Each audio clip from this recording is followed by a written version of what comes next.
I'm Ricky Hunt, and I'm a shipbuilder. I'm a crane operator specialist, and here at the fab shop, the sheet metal shop, what we do here is we fabricate plates, we fabricate parts. Everything here is custom designed, custom made. Nothing is off the shelf. Everything here, we do it. One of my primary tools I work with is a strong back magnet crane with a lifting capacity over 50 tons. We lift the plates in position, we move parts around the shop that no man can do.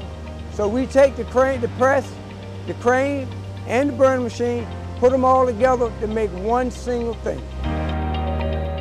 The responsibility for running these things is enormous. For me, it was a child's dream. I always dreamed of working in the shipyard. And I love my job, I love coming in.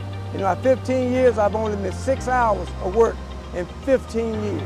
It's very important that we work together, that we pull together, that we come to work from different places and we come together to make this one single entity. These ships that we make are for our country. I can't think of anything other than making ships that I'd rather do.